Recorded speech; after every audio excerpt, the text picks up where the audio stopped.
Teman-teman sekalian, pada kesempatan kali ini saya akan menjelaskan pemanfaatan Adobe Flash untuk membuat animasi.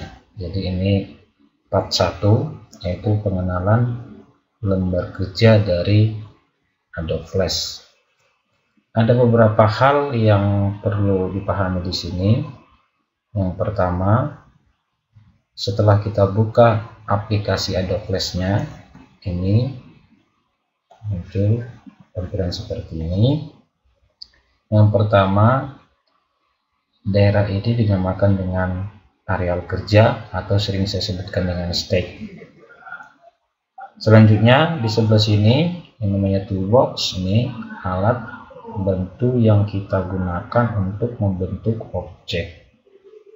Sedangkan yang ini adalah properties yang kita gunakan untuk melakukan settingan baik terhadap objek ataupun lembar kerja.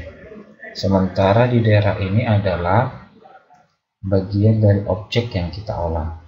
Jadi nanti dalam Adobe Flash itu kita akan menggabungkan beberapa objek atau gambar secara tidak langsung, nanti akan terkumpul di daerah library-nya ini.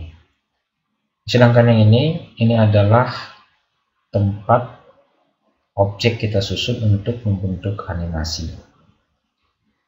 Ya, itu kira-kira untuk perkenalan di awal. Selanjutnya, apa yang perlu kita pahami lagi sebelum masuk ke pembuatan animasi? Yang pertama, di dalam propertiesnya itu ada size di sini, yaitu ukuran dari output flash yang kita desain. Ini kita pilih. Saya misalkan di sini 900 dikali 600. Berarti nanti pada saat kita jalankan, maka ukuran dari flashnya itu 900 kali 600. Lalu ini bisa juga kita tambahkan background dari yang kita buat. Ini saya pilih. Oke. Atau kita pilih frame rate-nya. Frame rate-nya itu adalah kecepatan dari animasinya. Ya, jadi frame yang standar itu adalah 12. Sementara kalau kita ingin membuat satu animasi itu lebih cepat, maka frame rate itu bisa kita tambahkan. Oke, ini saya aplikasikan. Oke, ini tampilannya dari propertiesnya. Selanjutnya, pada saat kita bekerja, ini mungkin kita bisa geser seperti ini, agak susah, maka kita buat WordPress-nya. Ya, di sini bisa kita pilih posisi lembar kerja yang kita gunakan, misalnya fit in window, show frame, show all, dan yang lainnya. Ini sampai 800%. Ya, biasanya kalau kita bekerja itu kita pilih fit window, ya, jadi sebatas layar yang kita gunakan. Selanjutnya di sini ada juga pengaturan, yaitu setting.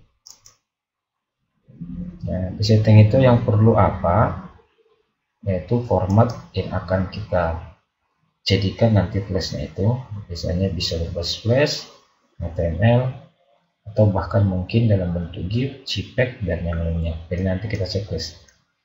Ya, pada saat kita checklist nanti otomatis fungsinya ini nanti apa? Pada saat kita publish, kita jadikan dia menjadi satu animasi, maka nanti akan diarahkan ke pilihan flash, HTML, sampai nanti JPEG. Jadi kita checklist seperti ini. Nah, itu kira-kira gambarannya. Ini saya okekan. Selanjutnya, apalagi yang bisa kita lakukan di sini? Di sini ada menu dari Adobe Flash tersebut. Nah, jadi ini ada menunya.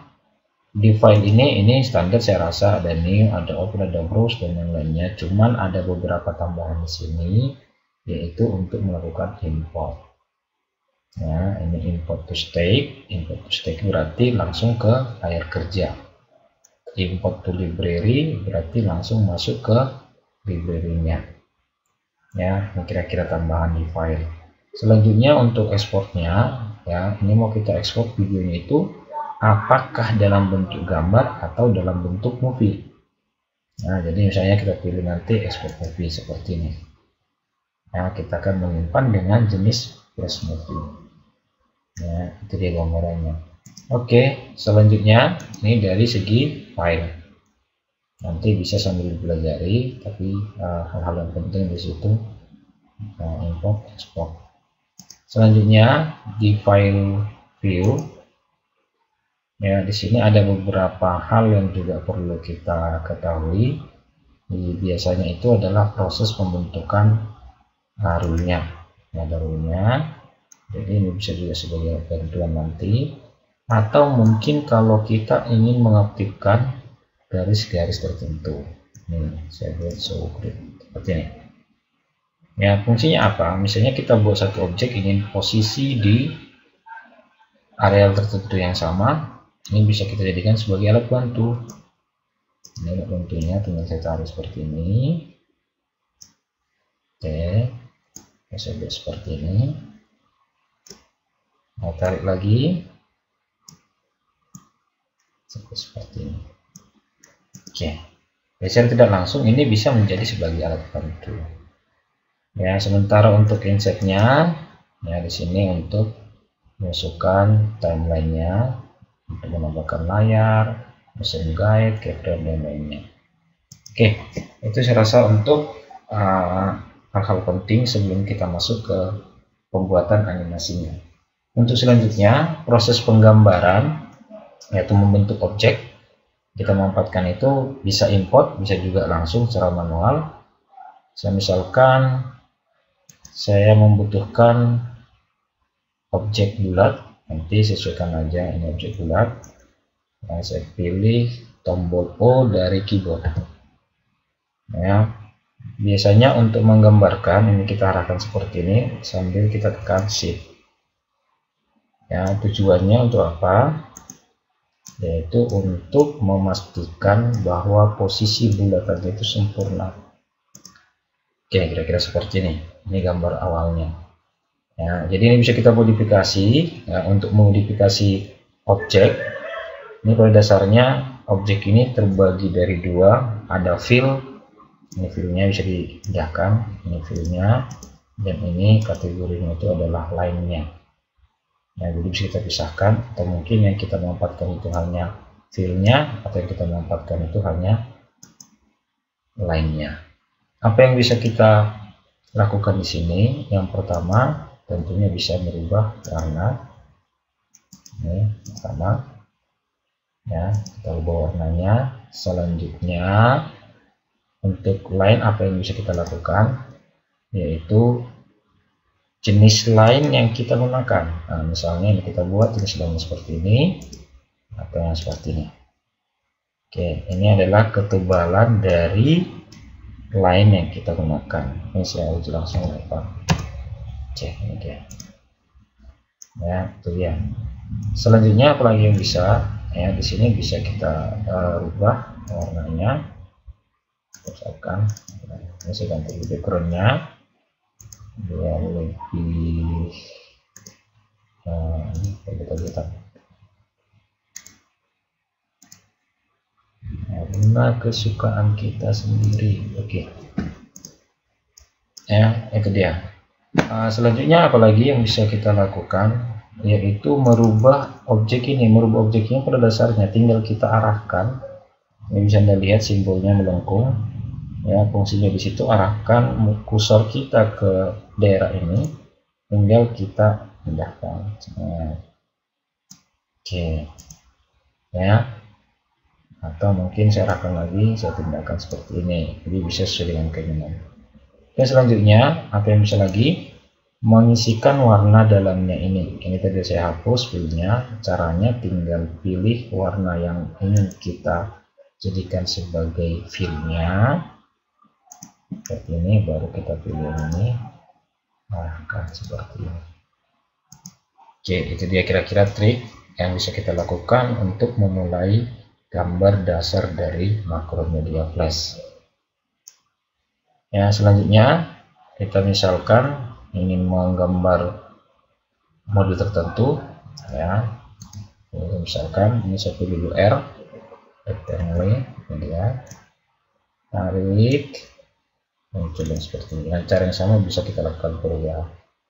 Ya, itu kira-kira dasarnya. Mungkin bisa sembari dipelajari. Ini saya hapus dulu. Ya, kita mulai animasi pertamanya. Ya, kita mulai animasi pertamanya. Misalnya kita membuat animasi sebuah objek bergerak dari sini, dari kiri atas, maju ke kanan, bawah, balik lagi kemari, sampai kemari lagi. Berarti secara tidak langsung, manipulasi yang kita harapkan itu adalah ada 3 objek. Jadi cara pertama yang kita lakukan itu adalah kita bermain di frame-nya. Jadi frame 1 ini kita tambahkan objek. Ini tadi kita pilih, tekan O dari keyboard. Saya misalkan ada objek bulat seperti ini. Oke, objek bulat. Nah, selanjutnya objek ini tadi yang mau kita gerakkan, yang bergerak dari kiri ke kanan sampai ke balik lagi ke arahnya. Caranya apa? Sebenarnya triknya itu di frame-nya. Ya, di sini ada beberapa hal. Yang pertama, untuk menambahkan frame, karena dalam videonya itu yang dilalunya itu adalah frame-nya. Berarti kita pilih di sini, klik kanan, insert frame, insert keyframe, insert blank keyframe. Ya, biasanya kita gunakan itu ada 2, insert keyframe dan insert blank keyframe. Kalau insert keyframe berarti dia akan menambahkan 1 frame, namun objek yang ada di frame selanjutnya itu berada di frame yang kita buat. Sementara kalau kita pilih insert blank keyframe berarti otomatis akan mengosongkan areal frame-nya. Jadi di sini saya pilih untuk percobaan pertama itu adalah insert keyframe, berarti kosong. Ini 1 2 1 2. Ya, kalau sini ini kita jalankan, untuk menjalankan animasi yang kita buat, maka kita tekan Ctrl Enter dari keyboard. Nah, ini dia. Ini belum ada animasi, tapi secara tidak langsung di sini sudah kita susun ada frame-nya 2. Ya, ini ada frame-nya 2 di sini. Logikanya berarti kalau sudah ada 2 frame di sini, setidaknya itu sudah harus membuat 1 gerakan. Ya, tapi di sini tidak ada gerakan karena objeknya itu masih di tempat yang sama. Oke. Ya, jadi di sini saya coba tambahkan 4 keyframe seperti ini. Keyframe. Oke, baru saya mulai. Keyframe pertama objeknya berada di sini. Pilih keyframe yang kedua, yang kita pindahkan. Kita buat di sini. Selanjutnya keyframe yang ketiga kita pindahkan kemari. Keyframe yang keempat kita pindahkan kemari. Oke, kita lihat berarti karena objek yang ada di keyframe-nya itu sudah kita posisikan di tempat yang berbeda, otomatis dia akan melewati ini 1 2 3 4 dengan kecepatan rate yang kita tentukan di sini. Oke, ini untuk yang pertama kita jalankan. Ya, ini dia. Ya, di sini belum ada penambahan efek, tapi yang pastinya bahwasanya untuk aktivitas yang pertama ini sudah melalui gerakan. Oke, selanjutnya jika kita ingin membuat satu efek di sini, ya ini bisa kita lakukan penambahan efek namanya motion token ini. Ya, di sini untuk penambahan keyframe saya coba buat di keyframe 20. Ini insert keyframe. Lalu di sini insert keyframe, lalu di sini insert keyframe. Oke, ini ada 4. Ya, setelah itu kita bedakan. Ini yang pertama di sini kita buat ini, yang kedua ya, tapi kita buat dulu motion twin-nya. Motion twin, motion twin, motion twin. Oke, yang pertama ini, kedua ini saya buat pindah, ketiga saya buat pindah kemari, keempat saya buat pindah kemari. Oke. Ya, ini salah satu contoh animasi dengan memanfaatkan motion twin. Jadi kalau pergerakan-pergerakan seperti ini itu bisa kita manfaatkan efek yang tadi. Oke, saya rasa cukup. Sekian untuk dasar animasi dengan menggunakan Adobe Flash.